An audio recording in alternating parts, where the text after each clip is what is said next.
오늘 하나님께서 우리에게 주신 말씀 마태복음 6장에 있는 말씀입니다.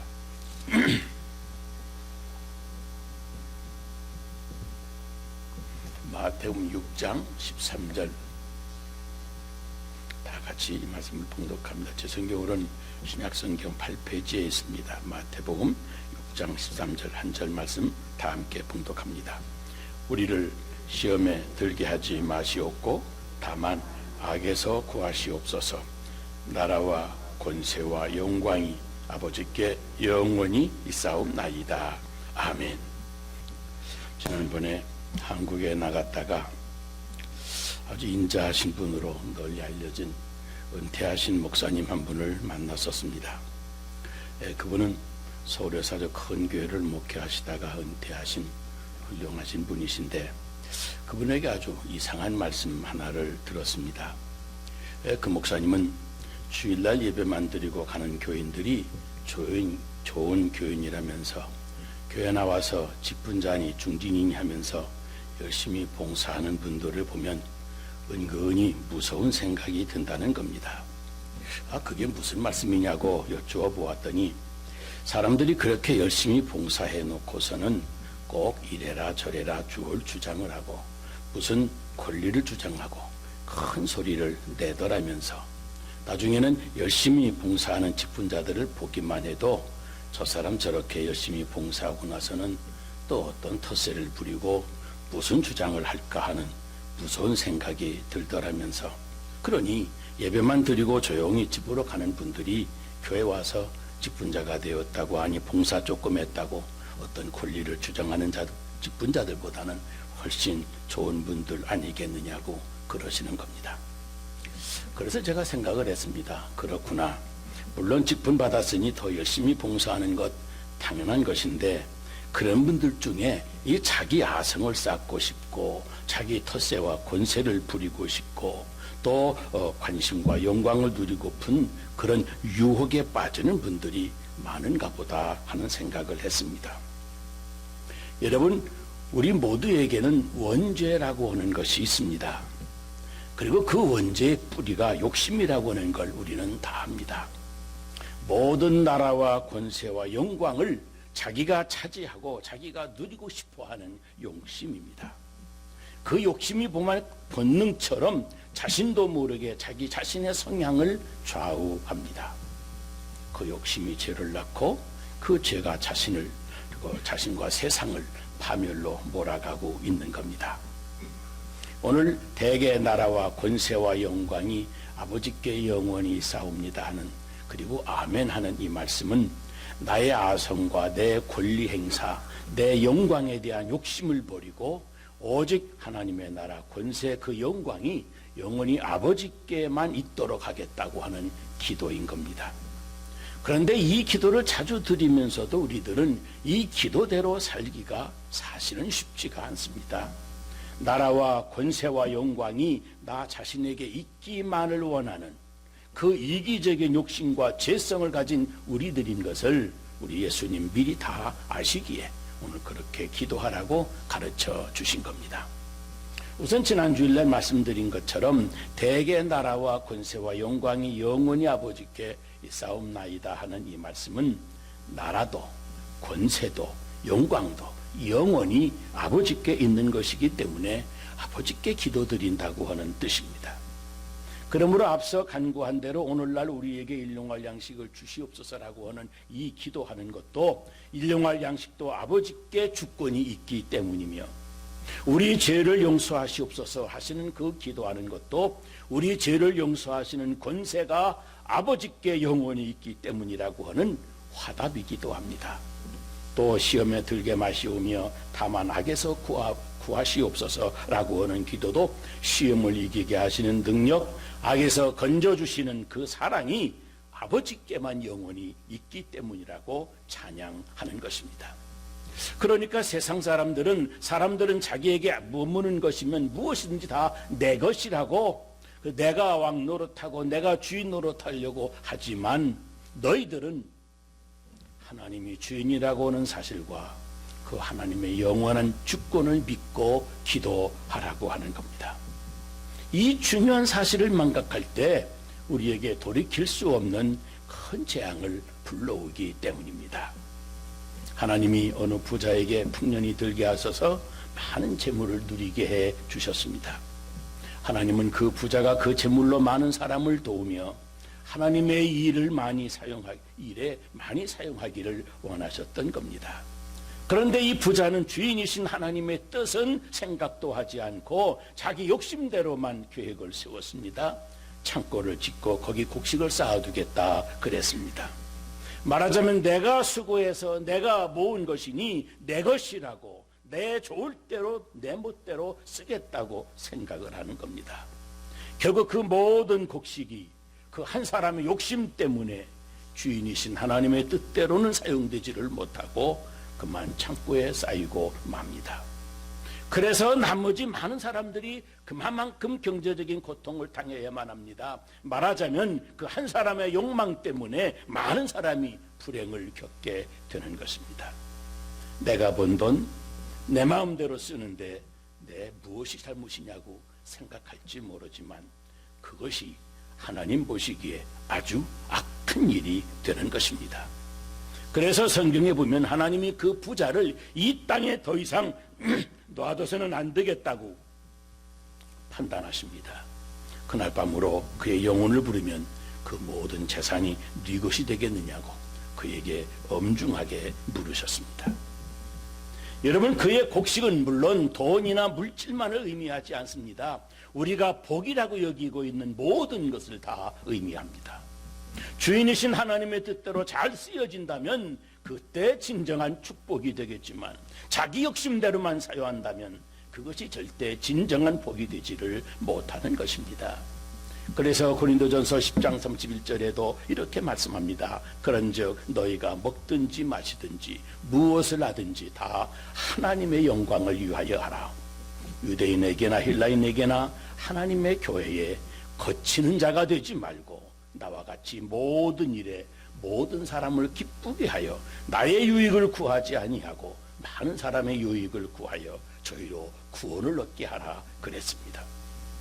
먹든지 마시든지 무엇을 하든지 모든 것을 자기 유익을 위하여 하지 말고 무엇을 하든지 하나님의 영광을 추구하고 많은 사람을 구원하는 일에 유익한 것을 추구하며 그것이 바로 인생을 바로 사는 것이라고 하는 말씀입니다.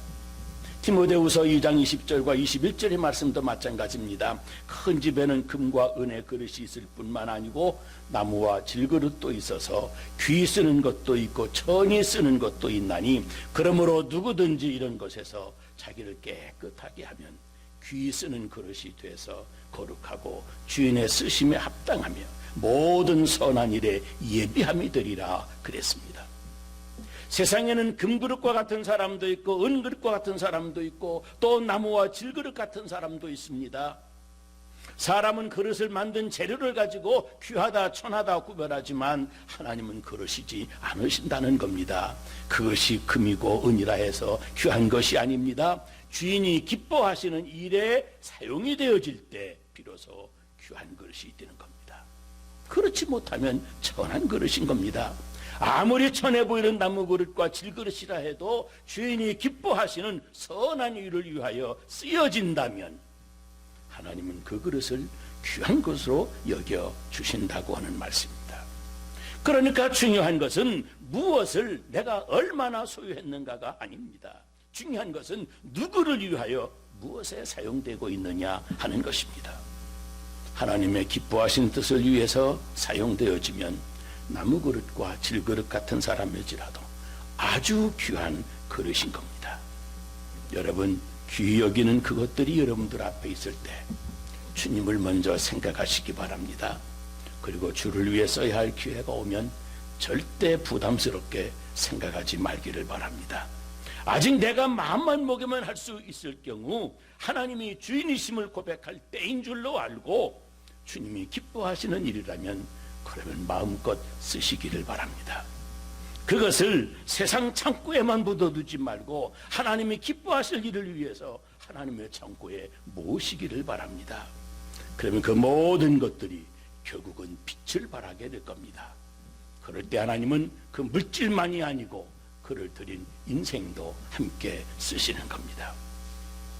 여러분, 나라와 권세, 그 영광에 대해서도 욕심 부리지를 말고 나라와 권세, 영광이 영원히 아버지께만 있다고 기도하는 성도다우게 우리 주님, 주인이신 하나님 아버지의 기뻐하시는 일을 위해서 쓰임받는 여러분들이 다 되시기를 주의 이름으로 축복합니다. 그리고 권세가 아버지께 영원히 있사옵니다라고 하는 말씀이 있습니다. 이 권세를 영어로는 두나미스, 이 권한이라고 하는 것, 능력이라고 하는 것을 의미하는데 그 모든 것을 행하실 권한과 이 파워가 하나님께 있기 때문입니다 라고 하는 뜻입니다.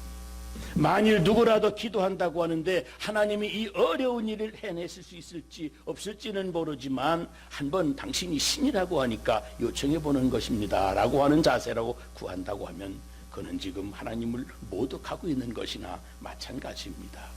왜요? 하나님은 유일하게 모든 것을 하실 수 있는 분이기 때문입니다. 마가복음 9장 14절에 보면 귀신에게 사로잡힌 아이의 아버지가 예수님께 와서 하실 수만 있으면 하고 아들을 고쳐달라고 사정을 합니다. 하실 수만 있다면, 그때 예수님 말씀하십니다. 할 수만 있다면이 무슨 말이냐? 믿는 자에게는 능치 못할 일이 없느니라 하시면서 꾸중하시면서 귀신을 쫓아내셨습니다.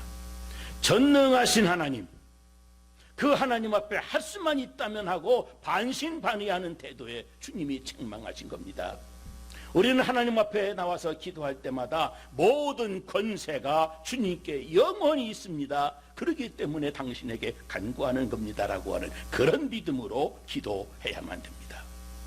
다윗도 역대기서에 이렇게 고백을 합니다. 여호와여, 광대하심과 권능과 영광과 이김이 위엄이 다 주께 속하여 싸우니 천지에 있는 것이 다 주의 것이로소이다. 여호와여, 주권도 주께 속하여 싸우니 주는 높으사 만유의 머리이심이니이다 그랬습니다. 마태복음 28장에도 예수님이 친히 말씀했습니다. 하늘과 땅의 모든 권세를 나에게 주셨다. 직접 선언합니다.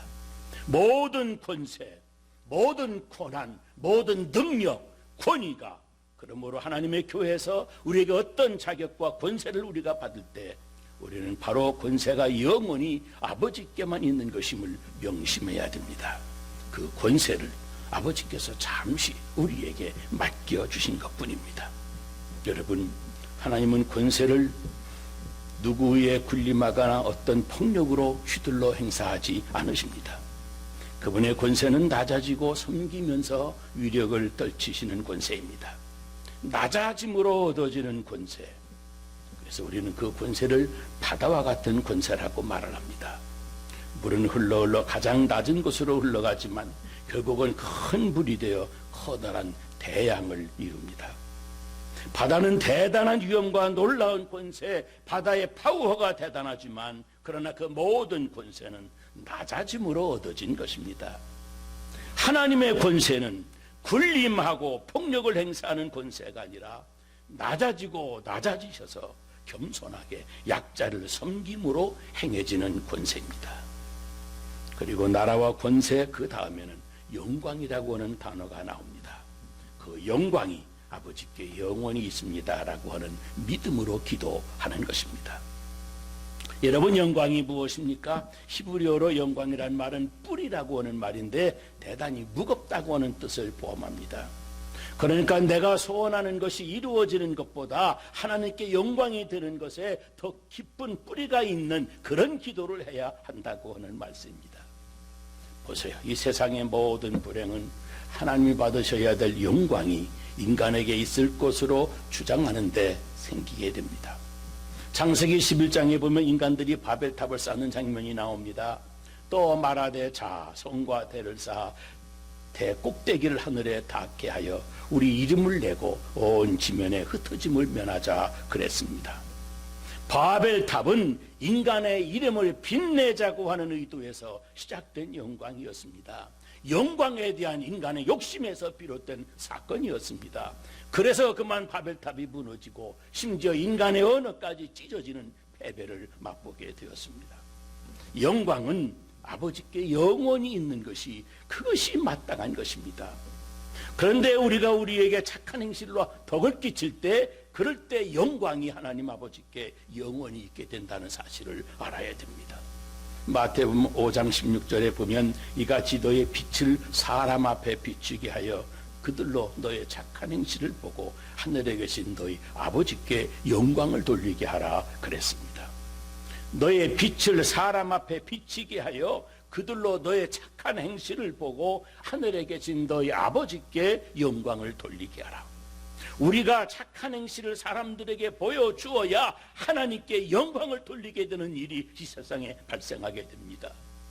믿음 좋은 사람이 되어서 하나님께 영광을 돌리겠다고요? 아닙니다. 착한 사람이 먼저 되어야 하나님이 영광을 거두시게 됩니다.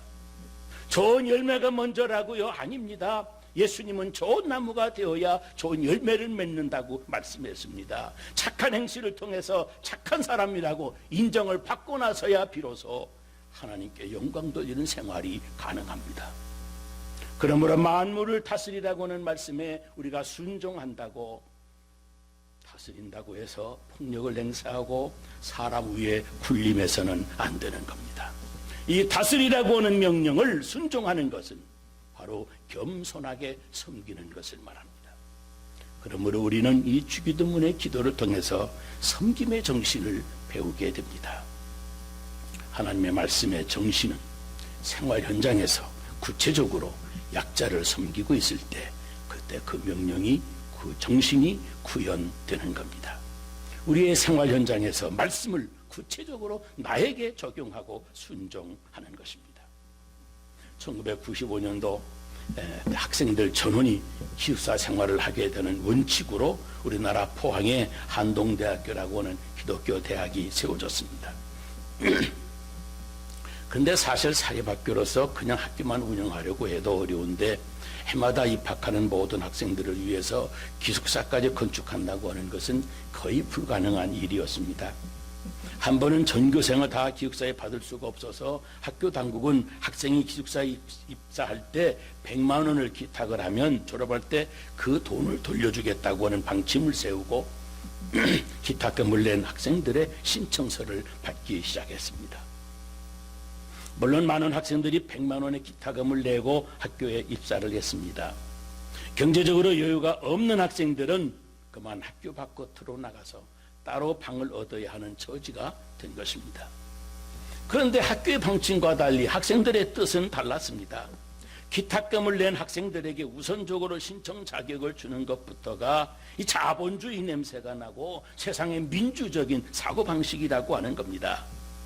그러면서 학생들이 말을 합니다. 우리 한동대는 하나님의 말씀으로 하나님의 인재를 양성하는 기독교 하나님의 대학이니까 세상적인 상식으로만 생각하지 말고 하나님의 말씀대로 생각하고 결정합시다 하는 것이었습니다.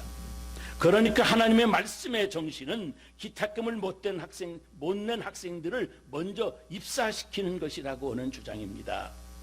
그리고 기탁금을 낸 여유 있는 학생들이 먼저 자진해서 신청을 하지 않았습니다.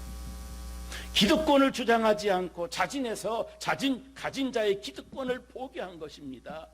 그래서 어려운 학생들이 먼저 입사하게 되므로 그 학교의 문제가 해결이 되었습니다. 그 소식을 들으면서 저 지방도시 한 기독교 대학이 역사는 짧지만 그래서 인류대학으로 급성장한 이유를 깨닫게 되었습니다. 학생들의 생활 현장에서 하나님의 말씀의 정신을, 불쌍한 이웃을, 어려운 학생들을 섬기는 마음으로 순종한 것입니다. 여러분, 그것이 착한 행실 아니겠습니까? 여러분, 계획이 중요한 것이 아닙니다. 어떤 제도의 변화가 중요한 것도 아닙니다. 그 계획과 제도의 변화를 이끌어가는 그 말씀의 정신, 내 주장, 내 기득권, 내 영광에 대한 욕심을 포기하고 말씀대로 내 생활에 적용하는 내 마음가짐이 중요한 것입니다. 세상에 때묻지 아니하는 많은 학생들의 정신이 바로 자기의 기득권과 이익을 주장하지 아니하고 섬김의 정신을 실천하고 그 마음에 순종하게 한 것입니다. 여러분, 말씀의 능력은 우리 생활 현장에서 순종함으로 우리가 이웃을 섬기게 해줍니다. 그래서 성도들이 빛과 소금의 직분을 이제 세상에서 밝히면서 감당할 수가 있는 겁니다. 하나님의 말씀을 설교하는 목사님들에게 무엇이 여러분 최고의 기쁨인지 아십니까? 설교 들을 때 아멘하는 것도 아닙니다. 바로 전한 말씀을 성도들 여러분들 각자의 생활 속에서 순종하려고 노력하는 것을 보는 것입니다. 그냥 교회만 조용히 왔다 갔다 하는 사람이 되지 않기를 바랍니다. 최선을 다해서 교회를 섬기고 봉사하는 사람들이 되기를 원합니다. 그러나 직분받아서 그렇게 충성 봉사한 후에도 어떤 기득권을 주장하지 않아야 됩니다. 영광이라고 하는 것, 모든 나라와 권세와 영광이 하나님께 있어야 할 것으로 알고 자기 주장을 하지 않고 이름도 없이 순종하는 그런 성도들이 되시기를 바랍니다. 제가 옛날 신학교 다닐 때 교회를 함께 섬겼던 장로님을 아직도 저는 기억합니다. 그분은 교회 일이 있을 때마다 헌금을 가장 많이 하시는 분이십니다. 한 번은 중고등부가 수련회를 가는데 장로님이 교회에서 재정 지원을 좀 더 받아낼 수 있도록 도와주시라고 말씀을 부탁드리라고 부탁을 드렸더니 뜻밖의 말씀하시는 것을 들었습니다. 전도사님, 저는 장로지만 다른 은사가 없습니다. 그저 조금 있는 돈으로 저 교회를 위해서 일하려고 하는 것뿐인데 그런 내가 교회에서 말을 많이 하면 나도 교회도 시험 들게 됩니다. 그러니 죄송하지만 그런 말씀은 전도사님이 직접 목사님께 말씀하시지요. 그러십니다.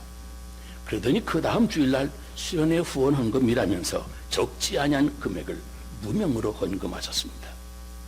이름 없이 헌금한 그분이 누구인지 스스로 또 교회도 밝히지 않았지만 말 없이 봉사하는 그 섬김의 정신을 보고 하나님께 영광을 돌렸습니다. 봉사해놓고 텃세를 부리고 권세를 행사하고 싶은 교만 그거 다 내려놓고 그 수고의 영광에 대한 욕심도 죽이고 말없이 겸손하게 섬기기만 하는 그런 분. 나라와 권세와 영광은 하나님 아버지께만 영원히 있기 때문이라고 주님이 가르쳐주신 그 뜻대로 진심으로 기도하는 분이시고 나라와 권세와 영광이 하나님께 있음을 생활로 보여주는 분이셨습니다. 그리고 마지막으로 아멘이라고 하는 단어로 기도를 마치라고 말씀합니다. 기도가 끝난 다음에 아멘이라고 화답하는 것은 지금까지 기도한 그 기도 내용대로 그것이 나의 진실입니다 하는 뜻이고 기도한 대로 꼭 이루어지기를 내가 믿고 진실로 원합니다 라고 하는 고백입니다. 그러므로 아멘하고 기도하고 나면 아멘으로 기도를 마쳤으면 여러분 기도한 내용을 그대로 믿어야 됩니다. 그 기도가 이루어지기를 위해서 진심으로 내가 땀 흘려 수고하고 노력도 해야만 되는 겁니다. 기도할 때는 믿고 기도하는데 아멘하고 화답도 했는데 기도한 대로 응답되리라고는 생각도 하지 아니하는 사람이 있습니다. 신명기 17장 15절 말씀대로 부모를 경히 여기는 자는 저주를 받을 것이라 할 것이요 모든 백성은 아멘할지니라 그랬습니다. 그러면 부모를 경홀히 여기는 죄를 보면서 저주를 받는 줄로 알고 부모를 잘 공경해야 됩니다. 교회 부흥을 위해서 기도하고 또 아멘 했으면 교회 부흥을 위해서 열심히 전도하고 수고해야 됩니다. 이것이 진실하게 아멘하여 하나님께 영광을 돌리는 생활인 겁니다. 말씀을 진실되게 아멘으로 화답하는 생활로 우리의 인생 전체가 하나님의 은혜와 축복이 되기를 바랍니다. 여러분, 기도는 암기하는 것이 아닙니다. 그저 암송하는 것이 아닙니다. 내가 원하는 바를 간절히 하나님께 말씀드리는 것이고 그 하나님의 말씀을 내 생활 속에 순종하려고 하는 내 의지의 고백입니다. 그런 중에 말씀을 섬김으로 순종하며 하나님의 손길을 기다리는 것이 기도입니다. 모든 나라와 권세와 영광을 하나님께 드리는 충성된 청지기가 되시기를 주의 이름으로 축복합니다. 기도하겠습니다. 거룩하신 아버지 하나님, 주님의 사랑을 감사합니다. 믿음으로 기도하고 믿음으로 아멘하지만 기도한 내용다웁게 아멘한 사람다웁게 그렇게 살지를 못했습니다. 입술로만 아멘하지 말게 하시고 우리 마음으로부터 아멘하게 하시고 내 생활 속에서부터 아멘으로 화답하는 우리 생활이 되게 하여 주시옵소서. 대개 나라와 권세와 영광이 아버지께 영원히 싸움나이다 아멘 하는 이 기도문, 마지막 기도문에 우리들 한 점 부끄럼 없이 우리 생활로 늘 기도하게 하여 주시옵소서. 예수님 이름으로 기도 드리옵나이다. 아멘.